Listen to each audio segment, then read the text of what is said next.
Alrighty, and welcome back to the Mother-Daughter Disney podcast. My name's Amanda. I'm here with my lovely mother. Hi, I'm Janette. And today we are going to have 10 tips for planning your Magic Kingdom day. So we each came up with 5 tips each. So these tips are specific to Magic Kingdom, things that we would say that's good to plan around or things that's good to know before going to Magic Kingdom. So Aria, what's your first tip? My first tip is pre-arrival when I'm planning, okay? I always look for the special days. My thing is that when we plan, I try to offset the days because I'm the one that has to do the complaining about the walking and the parks themselves. So I try to plan the days so that I know I can offset them. But at the same time, you have to be very careful because especially Magic Kingdom has all kinds of stuff going on. Mm-hmm. They've got, they're all their after things. They've got all the restrictions. They've got after hour parties. So what I do is I always look for the park that has, it's always better to have extended hours at night on the park, because even if you don't want to stay for extended hours, makes getting back to your hotel much easier or back to your car much easier, because people who have extended hours will stay in the park so that when the fireworks are over, you're not all trying to go the same direction all at the same time. So when you think about the planning, it's not just, oh, let's just go here, let's go there, pick a date. I kind of pick a date on what the park is doing on the days that we're going to be there. Mm-hmm. I actually have that similar to one of my tips as well too. It's to check Magic Kingdom hours,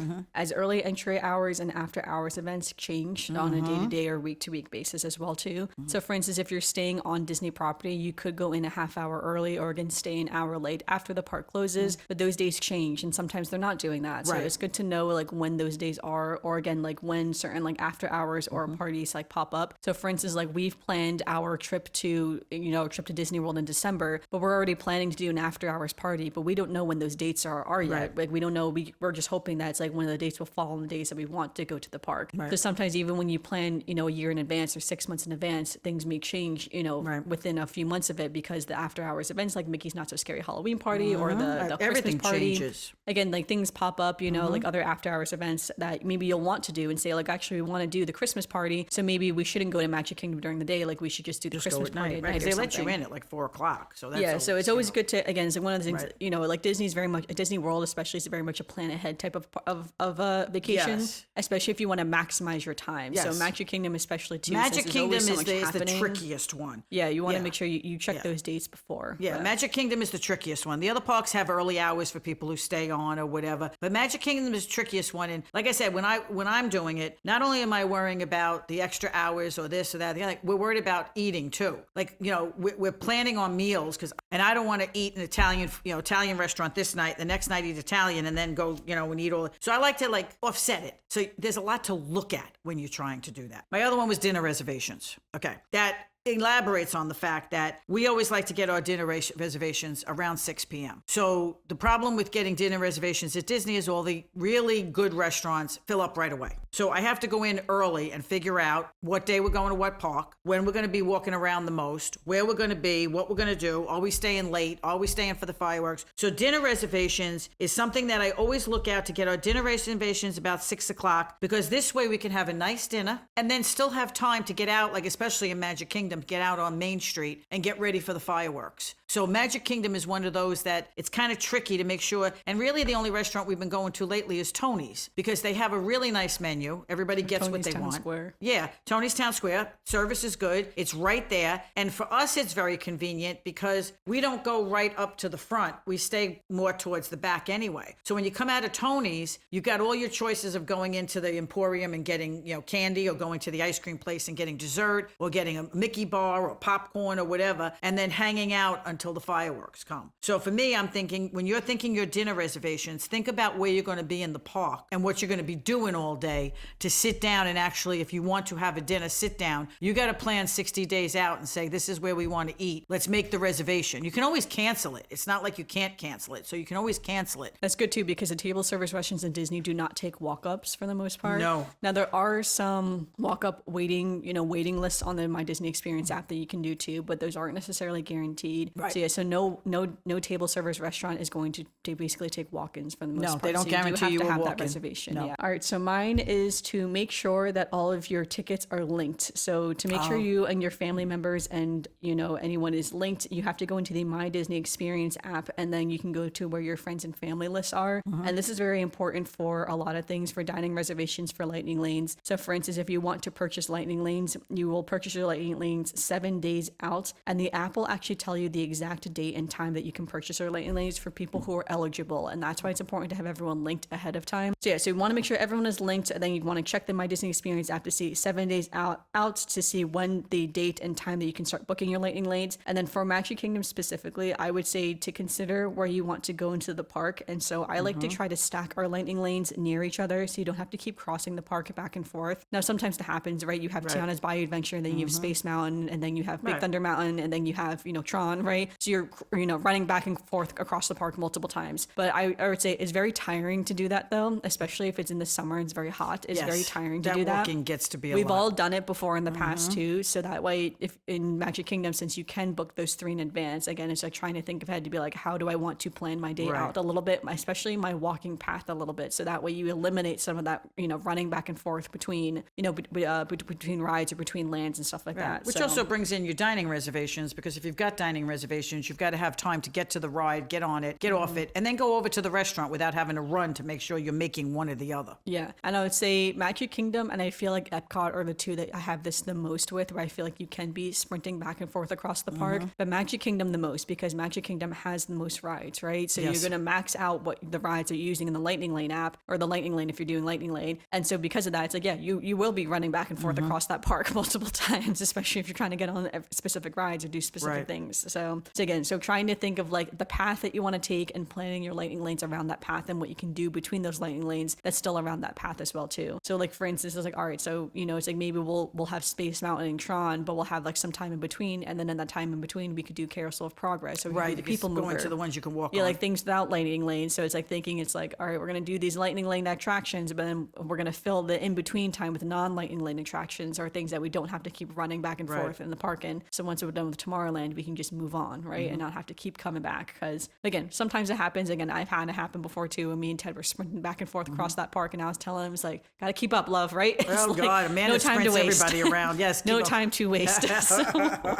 I know. What is your next tip? Okay, well, the joke is that we can tell who does what planning for the trips when we go. Amanda does all the tickets, like all the lightning lanes, all that kind of stuff. I do food. I do those kind of things. But my thing is breakfast. I find that Magic Kingdom is a long day, and you tend to stay. I don't know how everybody else does it, but because you're in there a long day, their show is the best show to watch, and it goes on at 9:00 at night. Now, unless you have people who go back to the hotel and come back or whatever. Well, not always. Not sometimes it's 8:00. Sometimes it's 8:00. It depends. I would say on the day. Definitely check the But it's a times, long day. So my attitude about that is that if you want to make a breakfast, I would plan to make a breakfast that's easy to get from the restaurant to Magic Kingdom. So what we do is we usually go to someplace like the Grand Floridian Cafe. We used to go to Polynesian a lot, but they changed their menu. But the Grand Floridian Cafe we go to, because we'll have a nice breakfast early, and then not maybe get into the park the minute it opens, but at least be able to have a decent breakfast, fill ourselves with that nice breakfast, and then get on the monorail, take it right over to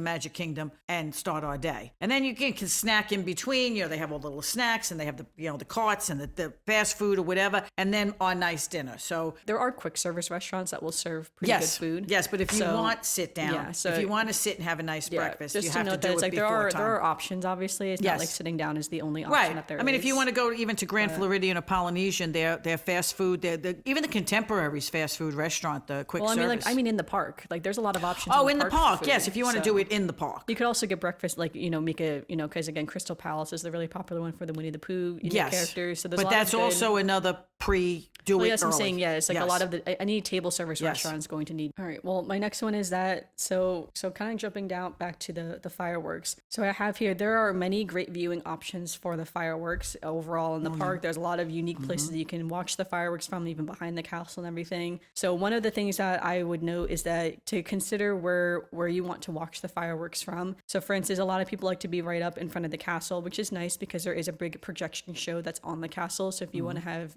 be able to see that up close, you will have to stand there for hours, basically scoping out your little spot to stand there.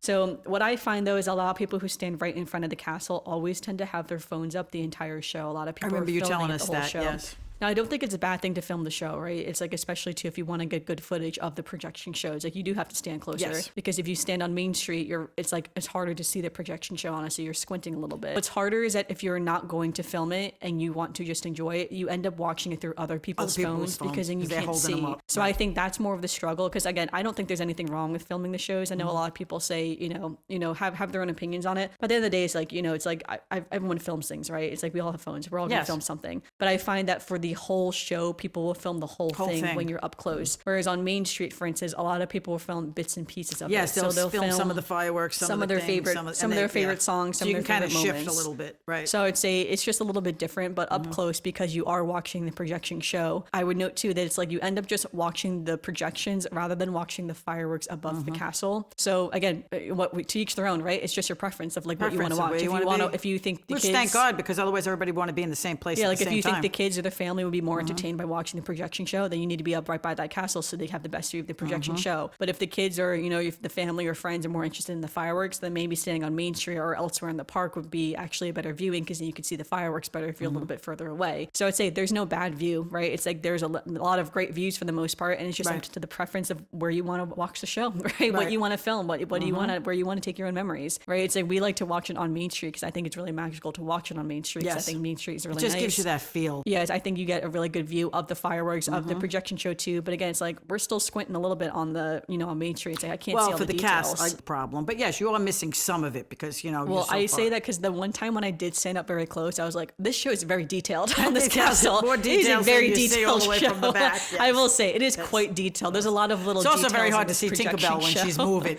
Oh yeah, that's a good point too. Yes. Yeah, if you want to see Tinkerbell, you got to get up close too. Let me tell you, she's way up there. So when she's way up there and you're like all the way back, it's kind of, one time you just get the feel. Yeah, when I was in the park, I was by myself, my parents back at the Contemporary, but I did stand up very close and I was watching the projection show. I noticed, one, I wasn't really watching the fireworks because you get really enthralled in the show on the projections. But two, that show is very detailed on that castle. They've done a very beautiful job on it. And it is entertaining, right? I'm telling you, it's the best.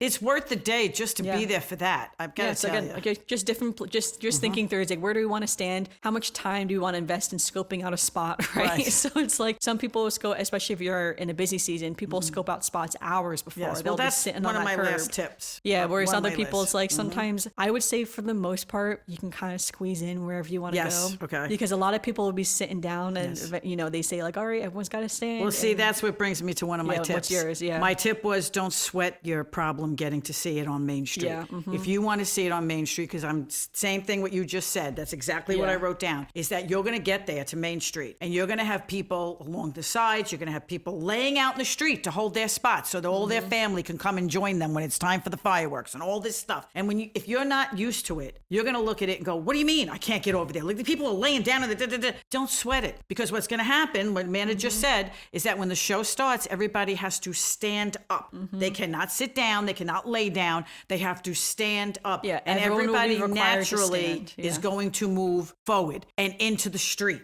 So once they all do that, it's very easy to get in and just kind of position yourself and do what you need to do. Yeah. That was one of my tips. I would say if you have a stroller, it is a little bit harder to do that with the stroller. Yes, so, but if everyone's just standing within your family, then it's like it's very easy to just finagle yourself in, right? And but even a stroller, find if you needed to, you could just kind of get it in there if you really had to. Because everybody's going to shift. As soon as that starts, everybody's going to stand up and they're all going to shift. So this is just a bonus tip that I was just thinking of as well. But another tip though is that if you're, so I'm only 5'3", so sometimes people will be standing and they're quite tall, or they'll out of nowhere they put a child on their shoulders and now suddenly you can't I see, can't even right? see, right? So one of the things I find that sometimes if I'm like scoping out a spot, especially when I'm by myself, is to get behind people who are in the mobility scooters or wheelchairs. Oh, because you have a little bit of room. Because I find a mobility scooter is quite long. So like even if someone is standing in front of the person in the mobility scooter, a lot of people aren't that rude to stand in front of like a stranger's mobility scooter. So if you're standing kind of behind them, then you have the length of them sitting down plus a little bit extra in front of them. People aren't standing. Yeah, they're not right in front of your face. Yeah, so you end up getting an actual better view, especially if you want to like take some film as well too. Then you don't really have any heads in your way because again, there's no one standing directly in front of you. Right. So I've done that a few times where it's like I've sort of been like, oh, I can see there's two people in their mobility scooters, waiting on Main Street. And it's like I'm going to go stand right behind them. Right. And especially if they don't have any family, it's just the two of them, or again their family's off. It's like I'm just going to stand here and just wait because it's a good spot. So all right. So my next tip is that there is a ferry launch service service for the Grand Floridian and Polynesian that you can take. And I would say it's worth it to do this if the monorail line is very long, or also because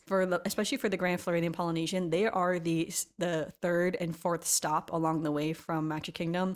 When you get on the monorail, you will stop at Contemporary first, and then you will stop at the Ticket and Transportation Center, then it's the Polynesian, then it's Grand Floridian. So if you're staying at the Grand Floridian, for instance, and you don't want to walk the walking path, which you can do because the walking path is there now, it's fully lit the whole way, but it's pretty long, right? That's a long walk. That's a long walk. Long walk, especially if you just walk the even whole day ours is a long walk to Bay Lake. Well, ours is still shorter than Grand Floridian. Shorter than Grand Floridian. Yeah, Grand Floridian is a long walk, and I've run it before on the half marathon routes. It's very fun to be on. It's very pretty, but it is long. So yeah, so you can take that little ferry launch service. I feel like it's very underrated. No one really talks about it, I feel like. So you just go down there, and then all these people fill up on this little boat basically, and the boat will stop at Grand Floridian first, and then it'll stop at the Polynesian Resort, and then it just goes back to Magic Kingdom. So it's just kind of nice to note that is an option, especially if you're staying in those two resorts and you don't want to wait for the monorail or go for another long walk, that there is a ferry launch service. So, right, what is your next tip? Are you on your final tip? The last tip is you wanted to know where I would start my day. Yeah. And technically that, as far as anybody's concerned, that is a choice. But if it was my choice is to go left. You go up to the castle and you either got to go left, you got to go right, you got to go like around the castle. I like going left because to me it's Adventureland, and Adventureland is always my favorite. Pirates is always a very busy ride, so getting there early. Yeah, so you're saying you would do like Pirates, Frontierland, Liberty Square, then through Liberty Square, down through Tomorrowland. Generally that's what I like to do. I think that's just a choice because you have to pick one. I mean, when you get down to the end, you have to pick one. But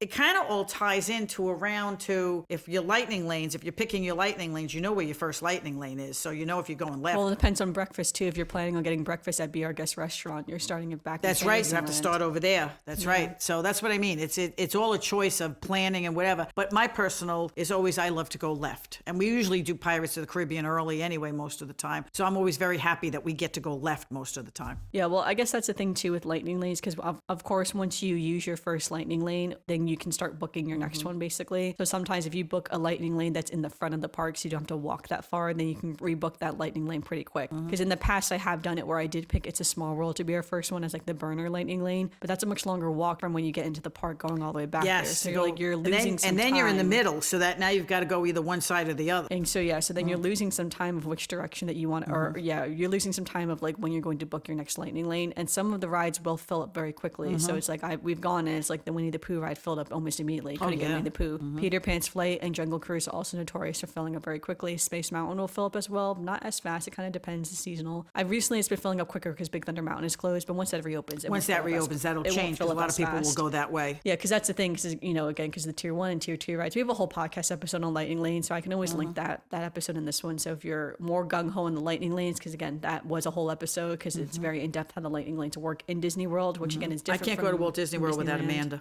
A lot of my friends say the same thing because it's like I just know how it works so well at this point, and I'm very good at keeping up with the changes. So when things can't do go change, without Amanda. And things do change, right? It's like even for the dining reservations, things change as well too. That it's like again now they have the walk-in reservations, and now they have the certain different wait times. Now you can cancel 2 hours before, right? So you can always have to be checking the app, and now you can see more days of like it's like when are the reservations going to open? Because again, it's like even if you don't get that reservation 6 days in advance, if you just keep checking the app, sometimes you just get lucky, right? Because someone else is planning their day differently. They want to cancel their reservation. Yeah, you just got to be diligent. So again, it's like it's always worth just to keep checking if you don't have a reservation that you want, but you're trying to get, right? And so again, sometimes you just get lucky, or sometimes you just have to be flexible and just change the time. Change the times. If you couldn't get it for dinner, maybe you just go for lunch instead. So I think a little bit of planning helps. And like you said, people change. People cancel. People move their reservations. If you check every once in a while, you can get a better time. You can get a better thing. And 2 hours before now, because for a while there, you couldn't cancel more after 24 hours, they would charge you. That was a problem because 24 hours ahead, you're like saying to yourself, I don't know what it's going to be like tomorrow. But 2 hours ahead is no problem. So at least if you're planning, you at least have some recourse to